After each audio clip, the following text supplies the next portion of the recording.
So far, my experience with the iPad has been really good. It's a new, interesting tool, and it's modern. And so far in our class, we have done research with our taxonomy unit that we're doing. Well, I have an iPad at home, and I use it for many things like books. And actually, I use it for word processing sometimes. I have my current biology book on it that I use while I'm doing some of the assignments as studying. With the iPad, we would be able to highlight, because with ebooks, you're allowed to highlight and make notes and edit them. A lot of things has to do with notes. The way I study has to do with notes, and so everything I find, helpful in the book, I write it down, and that's how I study. So if we were able to highlight, copy, paste, put it into something where I could no longer have to write it down but study off a piece of paper that I, say, printed out or just read off the pad, we could do that a lot easier than, spending a whole thing of paper, writing notes, where you could just have a notepad and you just categories and all the different notes that you take. As the coordinator of library services, I've been doing a lot of investigating into ebooks and the future of where books are headed. And it's been real interesting to notice the different formats that publishers are taking. Some are just literally printing a book like a PDF copy. So it's not super interactive. There's not a lot you can do except maybe click on a word to get the dictionary, the meaning of it. It might click to the table of contents or something like that, but there's really not a lot of interaction going on. But then some of the publishers are going above and beyond, and you can also see this happening with some of the textbooks that are being developed.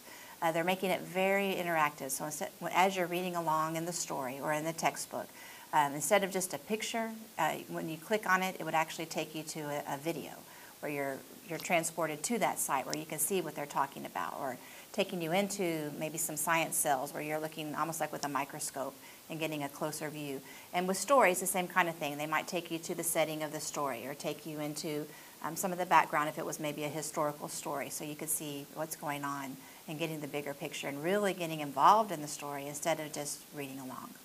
Well, it's been a very good tool as far as researching goes, and I've had personally great experiences with it as far as Googling and using the internet in class to find the information that I need to find for our current project.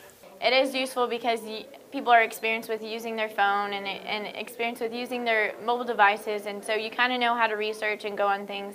So those skills have been useful with using the iPad, but I know that the iPad is capable of doing more things, on a larger scale than a phone, because it is more like a computer, more like a laptop. And since phones aren't allowed in school, an iPad is a different opportunity that you can use to use research and do research without getting in trouble. So it's useful in that way.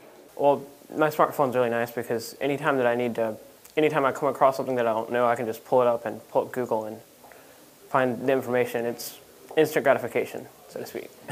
Benefits would probably be communications between students would be easier. Rather than having to call every single person individually, you can just make a group chat and just communicate back and forth, homework assignments, just information about everything. I think that keeping the iPad to be able to take it home and access it there would be a huge benefit, because with the hour and a half we have in time, there's a huge limitation.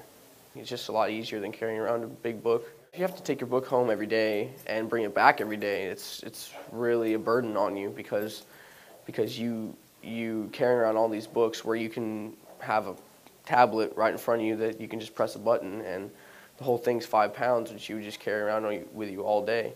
If you could have something like that, I think it'd be a lot more ideal, personally, because I know we do classroom sets as well. So we do books at home and books in the classroom. So, again, all that money adds up, and all that, all those resources add up when we can just have a pad that has all of our books and all of our resources on it.